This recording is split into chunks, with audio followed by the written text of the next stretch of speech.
Hello, my name is David Runciman, and this is Past, Present, Future. We've reached the penultimate episode in our series with the writer and philosopher Lea Ypi about the history of freedom. And today we're talking about existentialism and psychoanalysis, Sartre and Freud. Is personal bad faith the true enemy of human freedom? And to be really free, do we also all need to be on the couch? This episode of Past, Present, Future is sponsored by Faber Books. Faber, home to writers from T.S. Eliot and Sylvia Plath to Kazuo Ishiguro and Sally Rooney, has been publishing independently for nearly a century, across poetry and fiction, but also politics, philosophy, biography, history, drama, and film. Specially for PPF listeners, Faber have collected together a selection of books by some of the great writers and thinkers of the 20th and 21st centuries.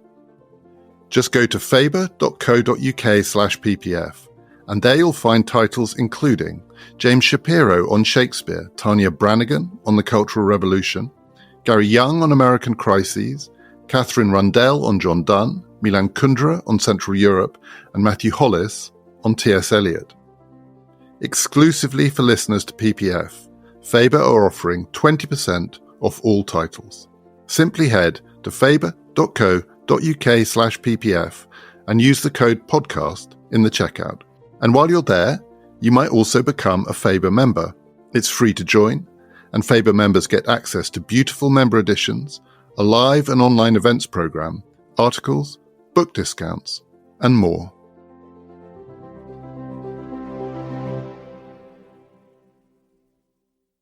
Today we're going to talk about existentialism and maybe a bit about psychoanalysis as well. Existentialism is the kind that we're going to be talking about, a 20th century philosophy. It has its roots in the 19th century, but I'm thinking here of people like Jean-Paul Sartre, Simone de Beauvoir. It's not easy. So full disclosure, I had a go at reading Being and Nothingness, and I'm not sure I'm any better qualified to talk about it, having tried to read it, than if I hadn't read it. So please, anyone listening, forgive me if I don't seem like I'm completely on top of it. On the other hand, some of the core ideas are very accessible. It's a weird combination of a philosophy that is incredibly intricate and intellectually demanding, and yet some of the ideas just leap out, and people often latch onto them without bothering with the underlying philosophy. Maybe one way to start with this is actually to compare existentialism to a philosophy that we discussed a few episodes ago, which is Stoicism, because they are sometimes compared, and indeed they're sometimes conflated, I think, partly because Stoicism is also a complicated philosophy that has one or two things that you can just pull out and use as a guide to life. I'm thinking in particular of someone like Viktor Frankl, Austrian psychiatrist, but also Holocaust survivor. He wrote his famous book, Man's Search for Meaning, about his experiences, among other places, in Auschwitz. And from that, people take often the core idea that it is possible to be free, and indeed even to find not just meaning, but a form of happiness and fulfillment somewhere as extreme and awful as Auschwitz. And that can sound a bit like Stoicism and what we talked about earlier, which is the idea, well, okay, you're a slave, but that's your situation, but you are a free human being in the sense that you can decide what you feel about, what you think about, how you understand your situation. And existentialism can often seem like it is offering the same kind of solace. So I don't think it is. But I did find myself wondering, because you talked about your grandmother as a sort of model of a certain kind of stoic attitude to her own life. Did she give off to you existential or existentialist vibes as well? Did you get a sense from her that you could also describe her attitude as an existentialist one? No. And I think, I tell you why, but I also have to start with a full disclosure, because the full disclosure will influence what I'm going to say and how it might sound. I did actually read a lot of Heidegger, in part because of my research on Kant. And so a lot of my knowledge of existentialism comes from the engagement with German idealism tradition, and to some extent also criticisms of German idealist tradition. But that means that I have a slightly biased/negative view, because I did a lot of research on these debates around Kant's metaphysics and its relationship to time. And first phenomenology, but also existentialism, which came out in some ways from 20th century phenomenology, begins really as an engagement with these questions of metaphysics. And indeed, Heidegger's Being and Time is all about metaphysics and what metaphysics has done to our knowledge and our philosophy and our way of engaging with the world. And I came out of it quite critical. And this is how it's connected to my grandmother. Not that my grandmother ever knew anything about existentialism. Sometimes it goes the other way around. We get told certain things as children, which maybe we'll go back to some things that we might say later about relationship between existentialism and psychoanalysis. But we get told certain things in children, and then somehow impacts how you then engage with the world and how you think about certain philosophies. So my grandmother was more of a Stoic than an existentialist, because somehow she thought of responsibility more in a kind of Stoic way than in an existentialist way.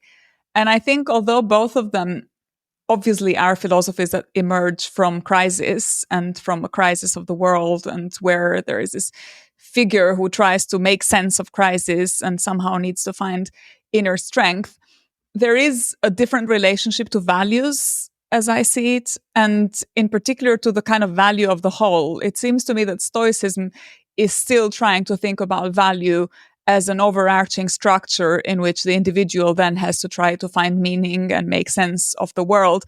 And that value has often to do with the way in which people relate to each other. As I see it in existentialism, or as I understand it in existentialism, yes, there is still the question of how the individual engages with the world, but more as an individual rather than as a part of a larger structure, which also itself has meaning. The way I see that might be the kind of key difference. As I say, they're both philosophies of crisis. They both emphasize responsibility. They both focus on this idea of inner freedom and on this kind of recognition of responsibility in connection to inner freedom. But there may be something to do with the relationship between the kind of individual and the structure of the universe that is very, very different in existentialism and Stoicism. Yeah, and I think in a way the fundamental difference is that if you're a Stoic, you believe there is an order out there, and Stoicism is the rational response to the order of the universe, the knowable order of the universe. And one consequence of that is that if you are a Stoic philosopher, you can guide people in how to live. The point of Stoicism is that it is a guide in how to live. But existentialism is not a guide in how to live, because you are much more on your own than that, in a sense.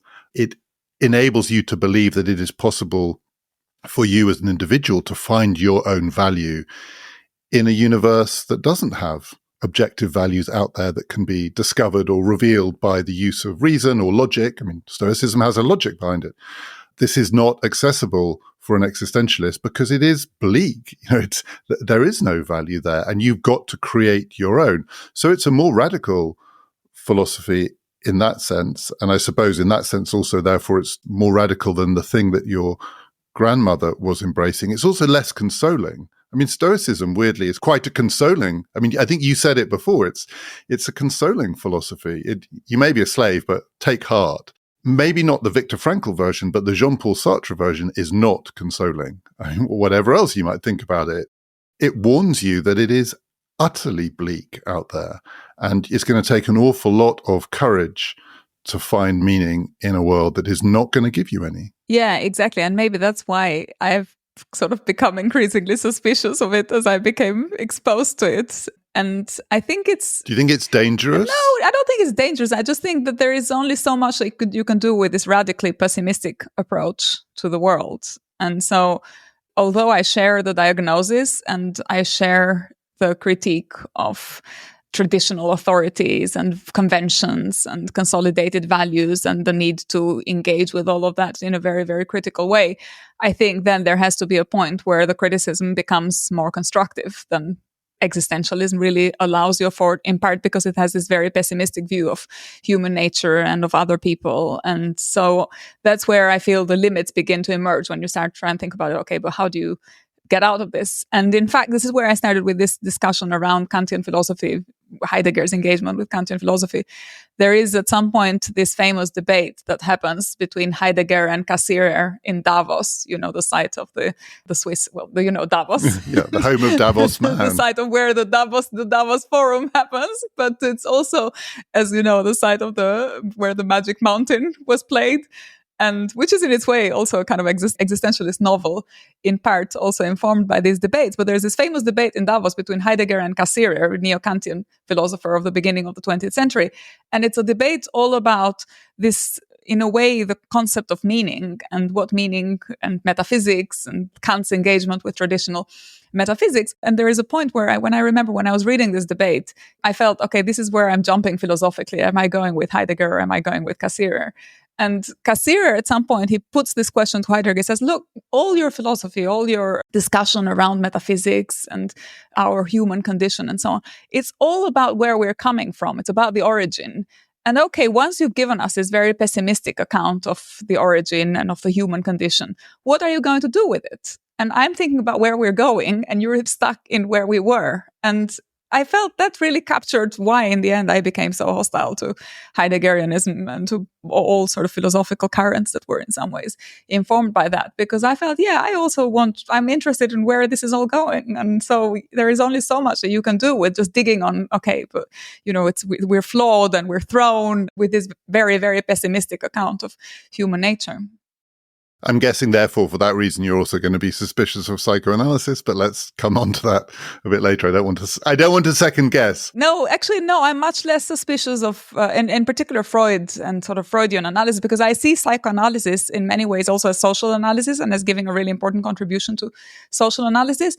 And I think it's more constructive in its contribution, and its criticism is also much more constructive in its contribution to the diagnosis of the ills of contemporary society than some. I mean, not all existentialists are destructive. So maybe the Heidegger versions I'm more skeptical of, and perhaps there is something in Sartre and others that is a little bit different, but yeah.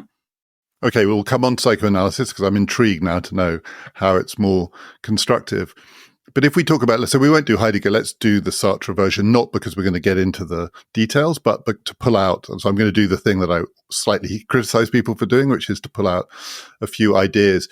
But they do seem to speak to some basic instinctive understandings of the challenge of freedom, what it means to be free, particularly in the modern world, in a world in which we may be beyond a certain kind of hierarchy of values that we can rely on.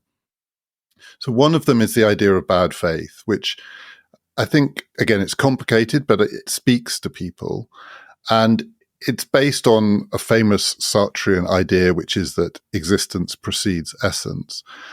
One version of bad faith is to believe that essence determines existence. That is, we are all in this world and come into this world as essential creatures of one kind or another.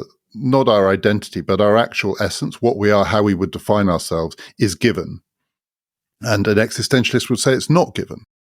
The existence comes first, and the essence is in some sense acquired or adopted or even chosen, though that's complicated because it's not clear you can actually choose your essence because there are facts in the world that are beyond human choice. But one version of bad faith is to say to other human beings, I can't do this, I can't do that because of who I am. I am who I am. I don't really have a choice here. I am this kind of person. I'm that kind of person. I'm afraid of this. That's me. That's my essence. And the existentialist would say, it's not true. And one of the ways that this is sometimes framed is to take a common human response to a crisis, which is to say, I can't bear it. And an existentialist might say, that's false. Actually, that's bad faith to say, I can't bear it. You should say, I won't bear it, because you've chosen not to bear it. That's a challenging idea. But there is another version of bad faith, which is almost the inversion of that, which is people going around thinking that they have choice about things they really don't have a choice about. You can go too far with that idea and think that you can create your own identity. You can pick your identity in the world. You can say, I don't like being this person. I'm going to be that person. I don't want to be the person I came into the world as. I don't want these parents. Well, you've got no choice about that. They are your parents. You can't deny that. So you've got these two versions of bad faith. And there is something quite powerful about that idea. I think we all recognize that we are surrounded by it. And indeed, I think we all recognize that we all do it a lot. I mean, we just do it a lot. Human beings do often find themselves saying, I can't bear it. It's not me. I can't do that. And the existentialist would say, have the courage to know that you have a real choice here. Does that not speak to you? That's not necessarily pessimistic. There's something quite powerful about that. Yeah, no, I agree. And that's exactly, that's sort of going back, because now we've gone from the Heidegger to the Sartrean version in a way of existentialism. Those are the bits of existentialism that I like, and they do resonate. And they resonate because in a way they're showing you that in fact, it's part of being free, that you have these choices. And often they are moral choices. And sometimes we need to know how these moral choices, what is the background against which they are formed, which is where the genealogical story becomes really important, because not all backgrounds make it easier or harder for you. But at the bottom, there is something about the fact that you are a being that makes choices.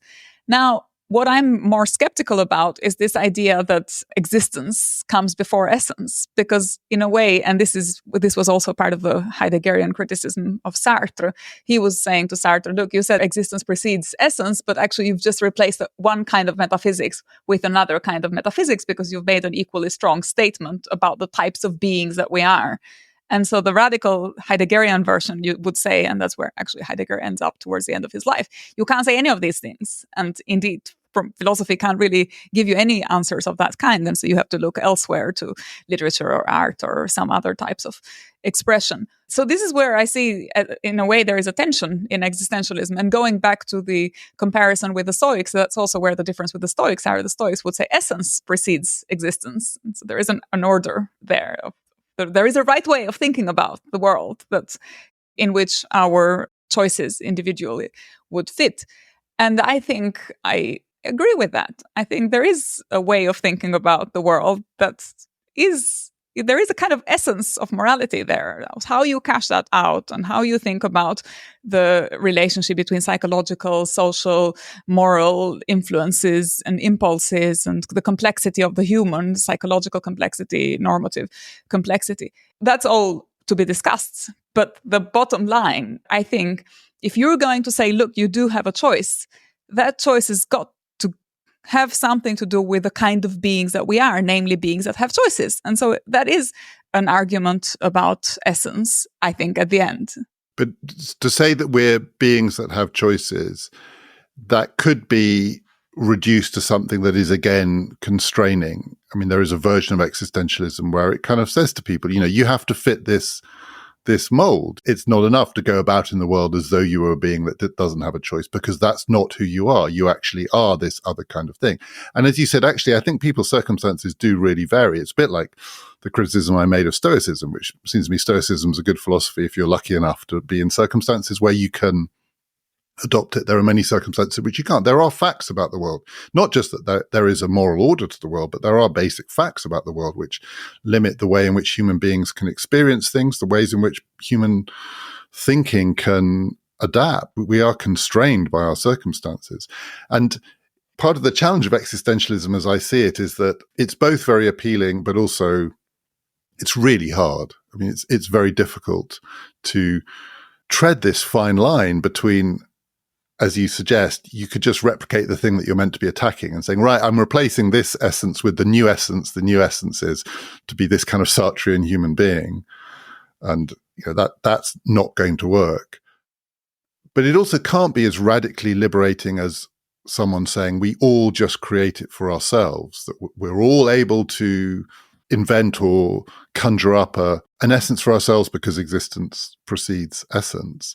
It can't be either of those two things. And then the thing that makes it even harder, and this I think is, Sartre would recognize this is the biggest challenge of all, you are doing it in a social setting. You're not doing it up the magic mountain or in the cave or anywhere else. You're doing it among other people. And as he said, other people are hell. And part of what that means is that they're doing it too. You're creating freedom for yourself under conditions in which you are also an object of their freedom. Their radical freedom reduces you to an object just in the way that your radical freedom might reduce them to an object. And this is played out in basic human relationships. It's played out in love. It's played out in marriage. In a human relationship, that this version of freedom means you can leave and it means they can leave. And you have to find out, how do you live with that? Yeah, right. Which is why Sartre and Beauvoir had such difficult and troublesome relationship, right? Because they tried to live. Well, I think there were other reasons. They tried to live by those principles, and it was hard. But I mean, yeah. I think particularly, I have to say, it was hard for her. That's right.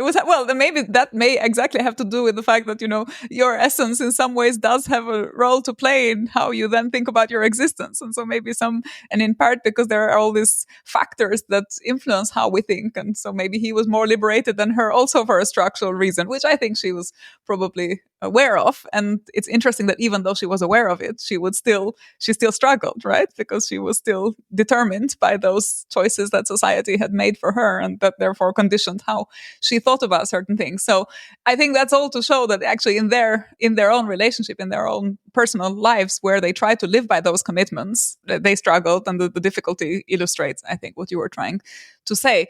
But I think I also think that there's another aspect of this which is important and maybe missing in the existentialist story, which is that, yes, people are bad, but they're not bad at all times for the same reasons. And you need a kind of social analysis and a political analysis to explain what kind of evils emerge at what times and disappear at other times. And so you need a kind of a more historical critique of values, which I think maybe the existentialists were reluctant to offer because they were so focused on individuals rather than larger social units. And so then, something like what I think of as a traditional Hegelian understanding of history or freedom that focuses a little bit more on collectives, they were so reluctant. And so I always think they never moved past the first two figures of the phenomenology. They got to reason, but they're really reluctant to make the transition from reason to spirit. And so that's why then their philosophies have less tools to navigate the complexity of the world, both natural and social, in a way in which maybe other types of thought are, I think, more productive when you're trying to think about that. Do you think when you look at 21st century social settings, and it is unquestionably a part of the world in which we live, that there is a lot of thinking about and experimenting with the idea that identity may be malleable and we can possibly choose it? And there's a lot of sort of pushing back against the identities that we might come into this world with. And there is, I think, unquestionably a growing frustration with some of the social construction of identities that are then taken to shape your ability to express ideas like, I can't do this, I can't do that. Is it possible in a 21st century setting to distinguish between the ones that are and should be malleable and the ones that we ought to treat more like facts? So if you're Sartre, this is part of the challenge of being human, to try and distinguish between, and it sounds almost like a trite greetings card message. There is that version of it. Give me the courage, the strength, the wisdom to know what I can and can't change. It is a version of that, right? It's a version of, you've got to be able to distinguish between where your ability to choose can meaningfully be exercised, and that form of bad faith, which is to think that you're exercising meaningful choice and you're not.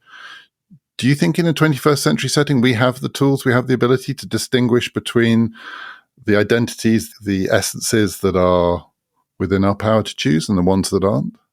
I'm not sure I do think that we have that ability, actually. I mean, I think we always have to have that ability, because it's part of understanding the human as capable of making choices that are driven by principles, that you have to always think about that capacity as being there. So I don't have a problem with that.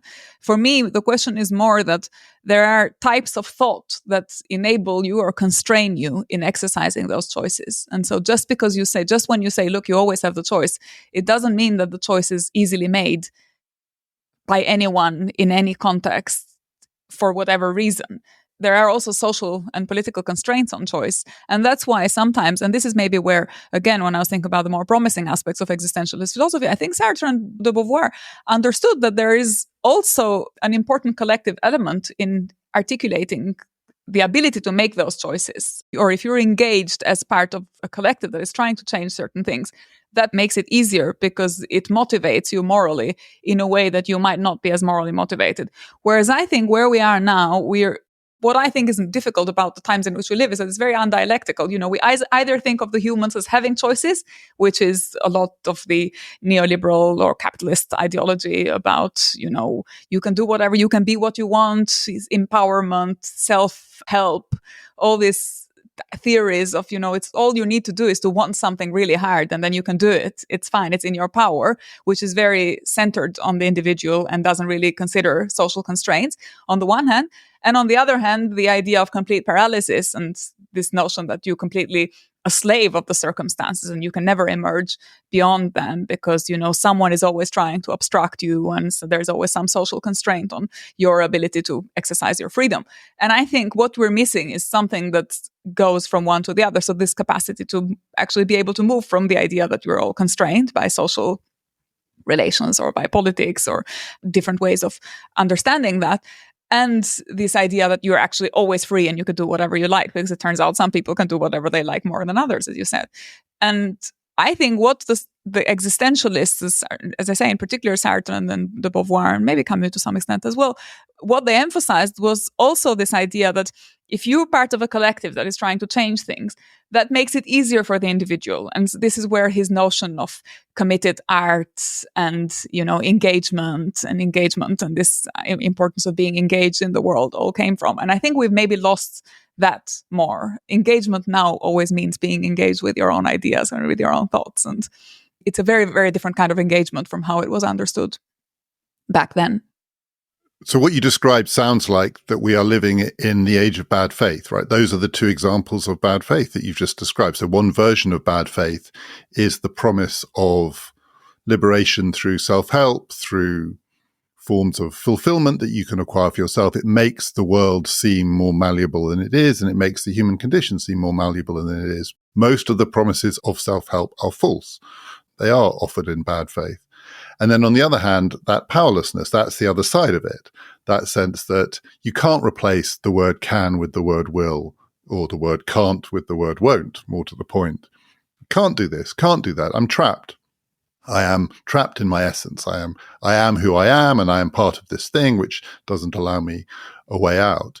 And actually, as you described it, I thought it in existentialist terms, that was a pretty compelling account of why the problem is bad faith. That is exactly what the problem is. And the danger of certain kinds of social and epistemological arrangements, that sounds a bit pretentious, but, organizing the world around a certain idea of what it is to know and to understand, of which self-help is an example. Our version of it is that we've somehow allowed ourselves to lurch from bad faith to bad faith without passing through that terrifying space in between, which is where you can do stuff. But it is frightening, but it's almost not as frightening as that space not existing at all. Actually, I thought you just gave quite a compelling account of why the Sartrean version of it is a really powerful critique. Yeah, as I say, and I agree up to that point. But what I don't like in the critique is that it seems to me that there is no narrative of how you go from one form of bad faith to another form of bad faith. I mean, if you think about, I gave you the example of Hegel earlier because I really like the way in which he describes in the Phenomenology of Spirit, the way in which the kind of this trajectory of reason that is embedded in social and political relations, and that accounts for a lot of the different types of pathologies that you encounter as you move from one era, let's say, to another. And I think there are a lot of problems with Hegel's account in the Phenomenology and with Hegelian metaphysics, but there's something to this idea of progress in history and to the way in which it tries to capture the movement from one stage to another, which I think no other philosophy after, except for Marxism maybe, articulates or tries to articulate in the same way. And it loses something in losing this question of progress, of how not all forms of bad faith are the same. And not all societies and not all historical epochs have the same constraints. And how do you account from one constraint rather than another constraint? You need a more robust analysis of society and politics than I think the existentialists gave or had, or that even they recognized that they needed. A problem that I have with the Sartrean and de Beauvoir versions of existentialism, and there's nothing sophisticated about this, there's nothing like as sophisticated as what you just said, and it is much more ad hominem or ad feminem. It's where they ended up politically. I find it hard to get past it. And people don't like this criticism because they think it's sort of trivializing in a way. So being a nothingness is a work of great philosophical sophistication, depth, and indeed difficulty. But Sartre also wrote plays, he wrote fiction, a lot of it is very compelling. And he was a ridiculous person, and he lived a almost self-parodic life in various periods, including politically. So he was a Stalinist and he was a Maoist. Towards the end, he became a Maoist. They both became Maoist. There was a period, 1968 and afterwards, where Maoism was the fashionable left bank philosophy. Now, I don't know whether, if you're an existentialist of the kind that they were and capable of writing these works of philosophy and also these works of fiction, politics is just a kind of sideshow and a hobby, and you shouldn't take it too seriously. But I have a real problem with people who wind up as Maoists, actually. I think there's something missing there. And I don't know whether there is actually deep down a connection between these two ideas of bad faith. You've got to find something in between. But what you find in between is really unformed and it's really open. And like you say, it doesn't actually have structure to it. So it allows human beings to kind of lurch around from position to position and look for solidarity and look for the collective in places where if you just opened your eyes, you can see this is really not it. You can make a list of some of the things that de Beauvoir and Sartre said about Stalin's Soviet Union and about Mao's China that do not age well. I mean, it's grotesque. Their blinkered inability to understand how hopelessly flawed those systems were for achieving collective liberation. Is it wrong of me to think maybe that does have something to do with the fact that they were existentialists? Yeah, well, I haven't thought enough about the particular connections between their existentialism and their Maoism, because I don't think any philosopher is immune from embracing very bad ideas, and indeed any body of thought. So, I don't think that, Heidegger was a Nazi, ended up being a Nazi. Which is also a very bad idea. It was also a very bad idea. I mean, you can go from Jesus to the Crusades, and you can go from liberalism to extermination of people outside Europe. And so there's all kinds of connections between philosophies and bad things happening in the world because they were so critical of their own societies. Sometimes people get infatuated with the alternative just because it's an alternative. And so you end up making this mistake because, as I say, you become really critical in one dimension and somehow suspend the criticism in another dimension, in part as a result of this very strong commitment. But I don't think there's anything inherently problematic about existentialism that makes you go, become Maoist. I'm sure there were a lot of other philosophers or people with alternative philosophical inclinations that ended up attracted to these ideas for other reasons. So I don't think there is a kind of straight passage there from one to the other. But it's the same part because I haven't thought enough about this, because I tend to be very dismissive of efforts to read into someone's philosophical commitments than an account of why biographically they ended up endorsing something very problematic. I mean, a lot of people thought about the Soviet Union, maybe not in the 60s, but certainly in the 30s, 40s. There were terrible things happening in the Soviet Union in the 30s, and yet there were people who were visiting it and thinking, oh, yeah, no, there is an experiment here. There's an engagement with critiques of authority. And I remember reading recently something from Keynes after a visit to the Soviet Union where he says something like this, I don't like what is going on there, but there is something really interesting and innovative happening in the way in which this society is producing something that's never been seen before and doing it without traditional adherence to religion or to authority in a way in which we understand it. And he found that was, intellectually interesting. And maybe then people became more attracted to it and ended up, not Keynes, but others ended up more committed to that version of society than they would have otherwise done. But as I say, having said that, I don't tend to exonerate anyone. So I think there's terrible things happening in liberal societies as well at the same time, and the connection to liberalism for the same reasons. And we just tend to be a little bit more maybe willing to condone that and to be very, very hostile to Maoism and Stalinism and all that. Yeah, I mean, there's lots of things I want to say. One of which is I totally agree. The people who shared that sense that at least what you can say for Leninism or Stalinism or Maoism is that this is an exciting experiment. It's a remarkably broad list. It includes people like Max Weber. I mean, Weber said of Leninism, at least he's having a go kind of thing. Weber, the prophet of political responsibility. But that's because I think all philosophers have this existentialist streak in them. They're capable of having their moment where they think, enough of the bad faith in the world. Let's find something authentic. But I also, part of me does think the thing that you're most attuned to is bad faith. You can be seduced by a kind of fake authenticity, which is something different. And trying to find that ground between these two kinds of bad faith, the the liberal version, which says you can be what you want to be, which isn't true, and the defeatist version that says you're trapped in the systems that you're in, which is also not true.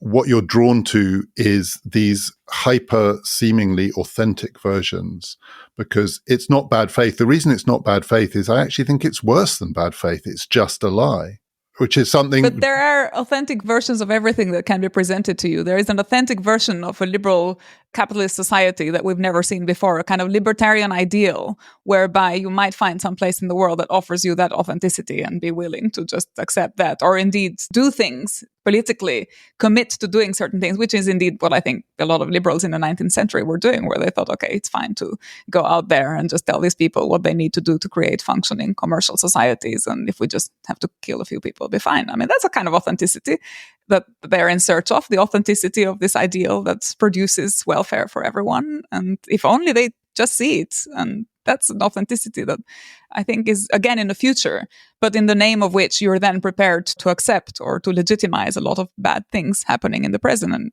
we know a lot of philosophers of a liberal kind that fall in the same trap than many of people like Sartre and de Beauvoir fell for other types of thought. So what I'm saying is I don't really see how any one of them is more prone to this problem than any other. I think it's just every body of thought is likely to, when it meets the world, the real world, if it's got a kind of dogmatic commitment to itself, to then end up in tragedies. Yeah, and I think it's a version of a more common instance of this problem, which isn't just bad faith. It's the search for something that is emancipation from hypocrisy. Hypocrisy is one of the things that is a ubiquitous feature of all political life. And there's always a temptation to try and find the ground between the different hypocrisies. There are hypocrisies everywhere, and you're trying to find the authentic ground between them in the same way as you're trying to find the ground between the different versions of bad faith. And that is its own seduction. So I've written about this. I'd feel quite strongly about this. Not that hypocrisy is a good thing, because it's not. And not that it's just a necessary evil, because actually I don't also think that it's necessarily an evil, but it is a fact. It is part of the facticity of the world that we live in a world of hypocrisy. And you can be seduced by the frustration of that and the temptations of emancipation from it, which draw you towards things that aren't hypocritical because they are a lie. Because a lie isn't a hypocrisy. A lie is an untruth. You can tell an untruth without being a hypocrite. A hypocrite is almost by definition to have a double standard, part of which is closer to the truth than the other part that you're doing. The big lie is very tempting in a world of bad faith and hypocrisy. And so my example of that is Stalinism and Maoism, but I do accept that there are the liberal versions of it, the libertarian versions of it, which are a lie. Libertarianism actually at its most dogmatic is a lie too. But these temptations are real for people who've kind of had their moment of, existentialist, I've had enough of this, or they've moved from I can't to I won't, and they think, oh, I won't, so now I will, and off we go. I'm not saying it's all one way, but I'm saying it's a real temptation, and we should be wary of it. Yeah, but I Well, my personal case. It's a real temptation, but I think maybe that's where we also kind of part ways in a way, because for me, although I acknowledge that that is an obstacle, it seems to me that in your case, that obstacle becomes paralyzing. And so then you end up saying, okay, well, in that case, I can't try anything because, I can't. And I think I may be a little bit more open to the possibility of actually you have to try and you just have to learn from what you failed in the past. And this is why I was saying I started with this idea of the importance of history and learning from history and conceptions of progress. That's exactly what progress is for me, that you actually try to develop a method of articulating what is it that went wrong in the past from trying to emerge with this authentic self from the circumstances, and what can you learn and how can it be done better. And so it's a trial and failure, and it's a process of historical refinement, but you've got to always try, otherwise you're stuck, and you're stuck with a very, very bad present as well. I mean, there's nothing. So it seems to me that the flip side of what you're saying is that you end up then reifying the present and saying, well, not taking the risk is then fine because taking the risk would produce all these disastrous outcomes. And anyway, some people will take the risk anyway, so this is kind of also just speculative because the world doesn't work like that and history doesn't move like that. There's always someone who jumps, and we need to see, okay, what can we learn from that and how can we make the jump better next time? That's what I think. So I don't think I'm saying that you shouldn't try, but I'm saying that what you shouldn't do is believe there is a way of trying which will rescue you from bad faith one way or the other way, or hypocrisy one way or the other way. You're going to have to live with that. Right. So let me give you the kind of Kantian answer to that. There is a method that can be developed in the way of trying that does improve ways of trying. That's all I'm saying. So then we have to move from the critique of stuff to a kind of critique of method. And I think at that point it gets really hard. And this is where I also see some of the shortcomings of these existentialist philosophers, and indeed of a lot of kind of post-idealist philosophy more generally, is that they actually begin to question the method and they don't really have a better method to replace it with. So, yeah. Okay. I'm now going to ask you, after we've been down that detour, to tell me why you think psychoanalysis is a better method. Well, why do I think psychoanalysis has a better method? Because I think it is grounded on a critique of society as well as of the knowledge of the human psyche. So it seems to me that what Freud was offering, if we take Freud as the paradigmatic, we talk about Freud as embodying some kind of psychoanalytic approach that was being developed around the same time as these existentialist approaches that we've been discussing. It seems to me that there's something in Freud that tries to explain what happens both at the level of the psyche, but also at the level of the collective psyche, that is an account of society more generally as well. And I like, for example, to me, Freud's critique of religion is really important exactly in refining the kind of method through which we think about authority and how we relate to authority. And, his always discussion around the future of an illusion and why is religion an illusion, and trying to understand where religion comes from based on basic impulses of the human.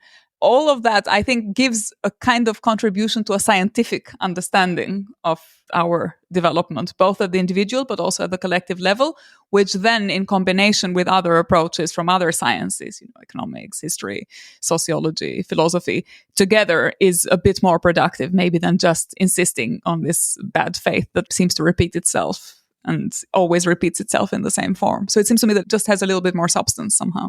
But doesn't it also pose if you think the approach is the correct one, doesn't it pose a fundamental challenge to a rational understanding of how human beings experience the world and exist in the world? Because Freudian psychoanalysis also makes it very hard to believe in a rational self, because we are all made up of these different, not warring, but competing aspects of our own internal mental workings, so that the three parts of it, the subconscious, the conscious, and the conscience, the thing that we're not aware of, the thing that is speaking, and when we shut our eyes and think, we think consciously, and then the overarching superego, the thing that is there and we have an understanding is there to regulate it. But none of those things is in charge. The conscience is not itself fully conscious.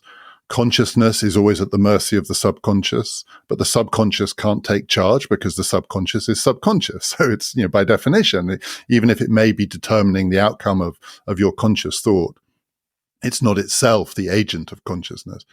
And there is no way of reconciling those things. You can't assert conscience. You can't assert the conscious. All you can do is spend years and years in analysis trying to understand the ways in which these things, often without you being aware of it, are shaping each other.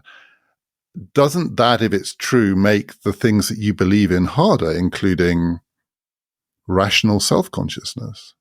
Well, I guess I have a different interpretation of what psychoanalysis is about. To me, it is actually about self-understanding, and the starting position is that this is a dynamic entity. The human is dynamic, and so these things are not static, they change.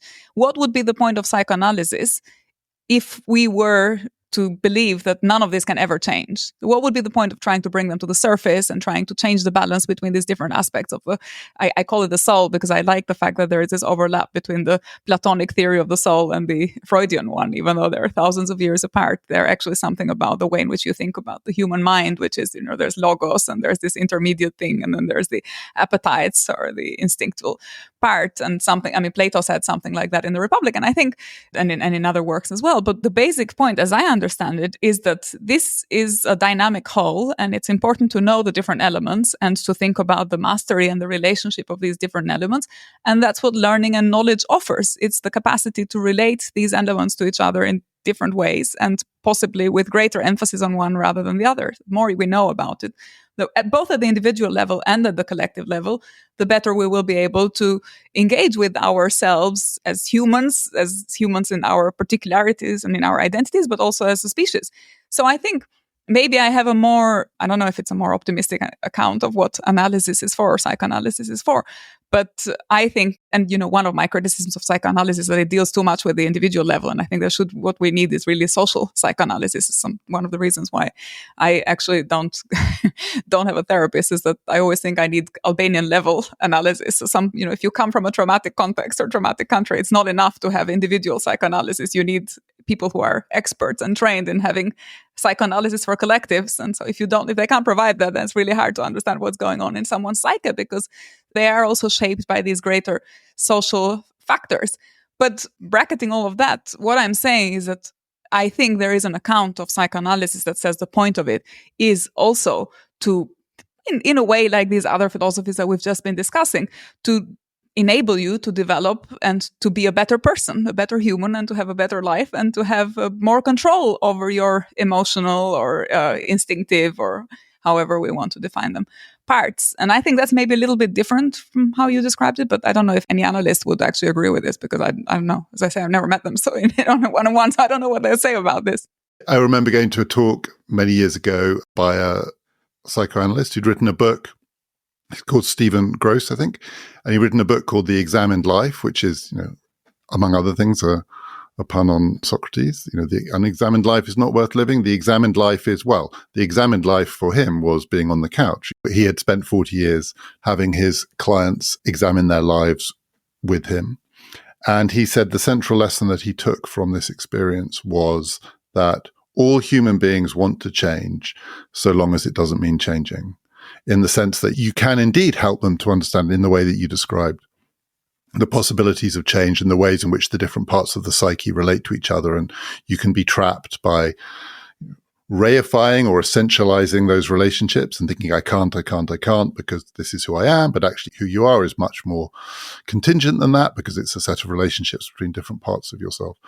But that kind of change requires you to give up on the thing that you don't want to give up on, which is your sense of self. And it's really, really hard. And it completely spoke to me. I mean, I think it's true. I mean, I feel it's true of myself that change would be great if it didn't involve changing, because it's so hard to, and it sort of goes back to where we started, it's so hard to strike that balance between the things that you feel you are capable of emancipating yourself from and those things that you feel are an essential part of who you are. It's not that I'm saying it's impossible, but I do think it's really hard. It's demanding. And maybe you're right. You have to put the whole society on the couch. Actually, societies can change more easily than human beings can. So maybe this is actually where we're different, because I think maybe also because of my life and, the different changes in my life, I think changes happens anyway. It happens to all of us. It's going to happen. And there is a sense in which the world changes you. It's forced upon you. So it's not as though you never have the luxury of not changing, because you're always changing. The question is, are you going to be in control of this change? Either you're changing or people are changing the world for you. I mean, now, as we speak, people are making decisions about what's going to happen to us, and that some of them might be catastrophic decisions. And they will affect how we think of who we are and our sense of self. And we may not be able to lie on a couch waiting for, for years just to understand change, because there'll be much more dramatic stuff happening around us. So what I'm saying is that because that change is being done anyway, it happens all around us, we can either decide to be in control of it, or we can decide that other people will be in control of it. But it's not that we can decide not to change, because we are not in that position. Something is always changing outside us and around us. So this just go back, this may be what I've gathered from my life. And my life is always changing. Something is always changing. The Berlin Wall falls, and then I go to Italy, and then I don't get a scholarship, or I get a scholarship. And things are happening to me all the time that are not at all in a predictable path or in a predictable track. And so, I have to just learn to master them somehow and to be an agent despite all of those changes around me. But are the philosophies that you're drawn to, the ones that you've been describing here, Kantian, Hegelian philosophies? So let's take Hegel, who we haven't talked about, but the Hegelian philosophies that you're drawn to. This is going to sound too crude, but you are drawn to philosophies that put a whole social system, as it were, on the couch. That is that, those different parts, those different elements that go together to make up the whole. so that we can understand what change is, so we can understand what it means for something to change. You want a philosophy that does it for the whole, in a sense, rather than a philosophy that is more focused on that happening at the individual level. Yeah, because I don't think anything is happening at the individual level. Everything that the individual is the result of the social and of the social whole. And as we try to understand what's going on, we're always shaped by broader social forces. It's like the laws of nature. You know, we're always part of the laws of nature. And I think it's the same with society. We don't want to call them laws because I think they're more contingent and there's a degree of freedom, but there is a structure to them. And there is a structure to society, and that structure shapes who we are and how we think. And I don't think we can ever understand what the individual does or is without thinking about this larger whole.